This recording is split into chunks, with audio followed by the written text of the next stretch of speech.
एक वादळ जे कधीच शमलं नाही. एक नेता ज्याने सत्तेच्या सारीपाटावर 6 वेळा उपमुख्यमंत्रीपदाचा झेंडा रोवला, पण ज्याचं मुख्यमंत्री होण्याचं स्वप्न काळाने हिरावून नेलं. अजितदादांच्या निधनानंतर आता महाराष्ट्राच्या राजकारणात एकच सवाल घुमतोय, दादांच्या संघर्षाचा वारसा सुनेत्रा वहिनी समर्थपणे पेलणार का? आणि सर्वात महत्त्वाचं म्हणजे राजकारणाचे चाणक्य देवेंद्र फडणवीस आणि भारतीय जनता पक्ष सुनेत्रा वहिनींना मुख्यमंत्री पदाच्या खुर्चीपर्यंत पोहोचू देतील का, की दादांचं ते स्वप्न आजही अधुरच राहणार? पण सुनेत्रा पवार यांच्या मुख्यमंत्री होण्याच्या चर्चा अचानक कशा सुरू झाल्या, जाणून घेऊया या व्हिडिओच्या माध्यमातून. नमस्कार, मी संचारी आकेरकर आणि आपण पाहताय टाइम महाराष्ट्र. नुकत्याच बारामती येथे झालेल्या एका जाहीर सभेत राज्याच्या महिला व बालविकास मंत्री अदिती तटकरे अत्यंत भावुक झाल्या. त्यांनी एक असं विधान केलं ज्याने संपूर्ण महाराष्ट्राचं लक्ष वेधून घेतलंय. त्यांनी सुनेत्रा पवार यांना मुख्यमंत्री करण्याचं एक भावनिक आव्हान केलंय. तटकरे नेमकं काय म्हणाले ते आपण पाहूया. आम्हा सगळ्या कार्यकर्त्यांचं नेहमी एक स्वप्न राहिलं, आम्हाला दादांना मुख्यमंत्री म्हणून पाहायचं होतं. आमच्या सगळ्यांची ती इच्छा होती. जरी दादा 6 वेळेला उपमुख्यमंत्री झाले,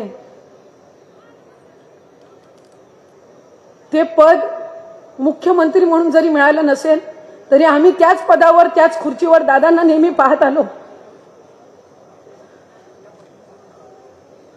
कदाचित हे आमच्या सगळ्यांचं दुर्दैव असेल, कदाचित राज्य म्हणून सुद्धा दुर्दैवी असू शकतं की दादांसारखा मुख्यमंत्री हा कधी लागू शकला नाही. पण मला खात्री आहे का की ते स्वप्न तुमच्या माध्यमातून हे पुढच्या कालावधीमध्ये पूर्ण होईल. अदिती तटकरे यांच्या विधानाला छगन भुजबळ यांनी दुजोरा दिलाय, तसंच संजय राऊत यांनी देखील प्रतिक्रिया दिली आहे. चांगली गोष्ट आहे. अजितदादांना मुख्यमंत्री होता आलं नाही. सुनेत्राताई पवारांना जर भारतीय जनता पक्ष मुख्यमंत्री करणार असतील तर ते भारतीय जनता पक्षाच्या मनाचा मोठेपणा आहे. देवेंद्रजी बहुतेक त्यांचा वारसदार म्हणून दिल्लीत जाण्याआधी एकनाथ शिंदेपेक्षा सुनेत्रा पवारांची निवड करतात की काय असं यांच्या बोलण्यातून मला जाणवत आहे. असं प्रत्येक पक्षाला असं वाटतं की माझ्या पक्षाचा नेता जो आहे हा मुख्यमंत्री झाला पाहिजे. मला सुद्धा वाटतं. एका ठिकाणी मी सुद्धा म्हटलं आहे की काय सांगावं, आणखी 5 वर्ष लागतील, 10 वर्ष लागतील. पण सुनेत्राताई आता ह्या फक्त एक स्टेप त्यांना पुढे जायचं आहे. अशी परिस्थिती कधीतरी येऊ सुद्धा शकते, का येऊ नये. अनेक ठिकाणी महिला मुख्यमंत्री झालेल्या आहेत. तर आम्हाला वाटतं की ठीक आहे, मग आमचाही नेता पहिल्यांदा अजितदादा होता किंवा आता सुनेत्राताई यांनासुद्धा कधीतरी आम्ही मुख्यमंत्री करू, बघू. चूक काय त्याच्यामध्ये, अपेक्षा करण्यामध्ये? अपेक्षाला करायलाच पाहिजे, त्या दृष्टीने प्रयत्न करायलाच पाहिजे, तरच पुढे जाल, नाही तर मग आहे तिथेच राहाल. अदिती तटकरे यांनी सुनेत्रा पवारांना मुख्यमंत्री करण्याचं जे भावनिक आवाहन केलंय ते प्रत्यक्षात येणं शक्य आहे का? सर्वात मोठा पेच हा आहे की सध्या महायुतीमध्ये भाजप हा सर्वात मोठा पक्ष आहे. देवेंद्र फडणवीस हे राज्याचे मुख्यमंत्री, राज्याच्या राजकारणातले अत्यंत चाणाक्ष आणि प्रभावशाली नेते आहेत.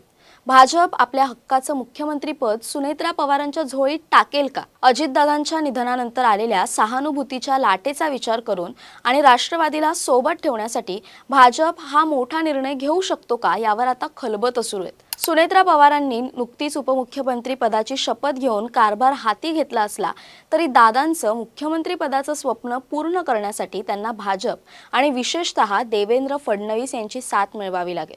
महाराष्ट्राच्या राजकारणातील ही भावनिक साध सत्तेच्या समीकरणात बसते की नाही हे पाहणं आता उत्सुक्याचं ठरेल. अजित पवारांचा राजकीय प्रवास थक्क करणार आहे. त्यांनी तब्बल 6 वेळा उपमुख्यमंत्री म्हणून शपथ घेण्याचा ऐतिहासिक विक्रम केला.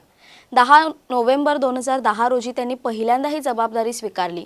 त्यानंतर 2012 ते 2014 दरम्यान दुसऱ्यांदा, नोव्हेंबर 2019 मध्ये त्या ऐतिहासिक पहाटेच्या शपथविधीवेळी तिसऱ्यांदा, डिसेंबर 2019 मध्ये महाविकास आघाडी सरकारमध्ये चौथ्यांदा आणि जुलै 2023 मध्ये 5व्यांदा आणि 5 डिसेंबर 2024 रोजी महायुती सरकारमध्ये 6व्यांदा त्यांनी उपमुख्यमंत्री पदाची शपथ घेतली. मात्र इतकी प्रबळ राजकीय पकड असूनही त्यांचं मुख्यमंत्री पदाचं स्वप्न पक्षानं 3 वेळा अगदी जवळ येऊन हुकलं.